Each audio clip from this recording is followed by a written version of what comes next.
Nakalimas na over muna kami bago kami nakalanding sa lupang sinilangan ko. Hello mga ka-boarders! Welcome back sa vlog ng isang boarding house caretaker.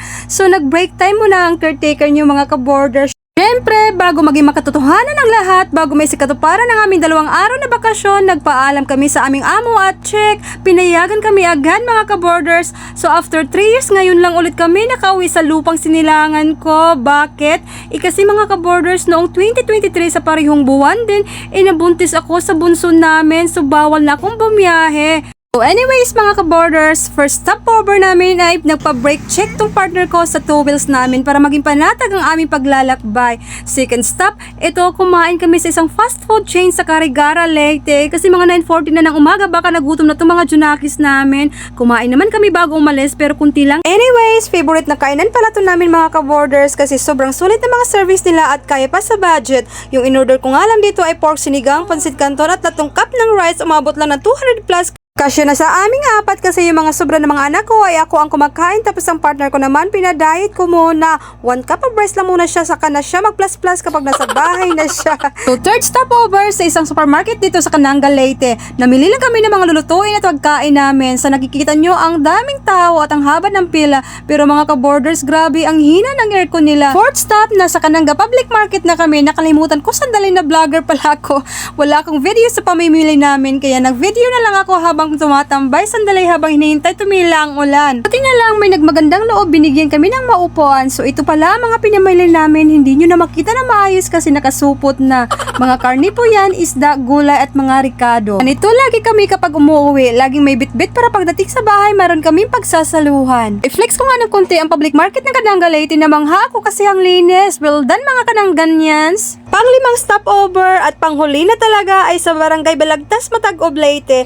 Naabutan na naman kasi kami ng ulan kaya sumilong muna kami. So ito na, malapit na talaga kaming makarating kasi kalapit barangay lang namin to. And finally, sa mahigit 4 na oras na pagbiyahe kasi nakalimang hinto din kami, andito na kami sa aking lupang sinilangan. Akin lang po, di kasama ang partner ko kasi magkaibang lugar po kami. Kung normal lang po ang talaga ang biyahe ay aabot lang ng mahigit 2 oras ang biyahe papunta sa amin. Anyways, diretso na agad ako sa kusina para lutuin itong mga pinamili namin. Pero bago niyan, naghugas muna ako kasi wala akong magamit.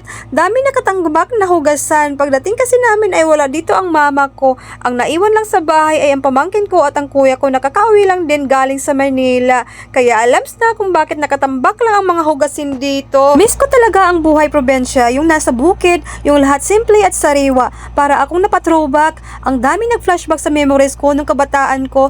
Nalulungkot at natutuwa ako. Nalulungkot kasi wala na si papa ko. Mag-4 na taon na siyang lumisan. Parang na-feel ko talaga noong kabataan ko kapag dumadalo kami noon sa mga lola at lolo namin sa bahay nila. Yung tipong parang nakikiayon din ang itsura ng bahay sa mga nakatira.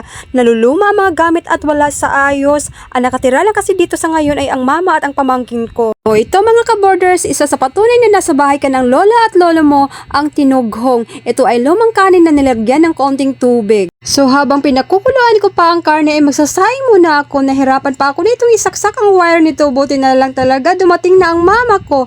Mali pala ang nahulbot kong wire kaya pala kahit anong pilit ko ay ayaw talaga. O ayan, mangiyak-ngiyak na ako sa sobrang usok. Sino ba sa inyo mga ka-boarders ang may ganitong lutuan hanggang ngayon? Yan ang talagang aesthetic na makaluma. So anyways, kaya pala wala dito ang mama ko kanina. Pagdating namin ay namili din pala siya ng mga lulutuin.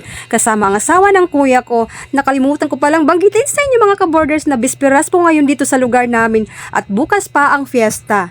Napatingala pala ako dito sa may bubungan namin sa kusina. May butas pala ang bubong namin kaya nilagyan ng mama ko ng pangsalo ng tubig ulan. Bago pa lang daw ulit ito nag-leak. Medyo nalungkot nga ako dito kasi nag-flashback tuloy sa akin ang mga eksena namin tuwing umuulan. Basa ang sahig namin, daming lilinisin pagkatapos ng ulan. Pabirong sabi nga noon ng papa ko na bahay lang itong bahay namin kapag walang ulan. Anyways, naluto na pala ang nilagang baboy ko. Pang-ulam to namin ngayong pangtanghalian at ang inihaw na isda ng partner ko na hindi ko ulit na videohan. Ganito yata talaga kapag feeling vlogger ka pa lang. Ang daming mahalagang eksena ang nakakaligtaan ma-videohan. So ito pala ang mama ko mga ka-boarders, younger looking para sa kanyang edad na 71. Binibiro ko nga siya dyan na pagwapa man siya para sa akong vlog. O hanggang dito na lang muna mga ka-boarders. See you sa part 2 at part 3. Live, love, love. Okay, bye! Mga vlogger guys.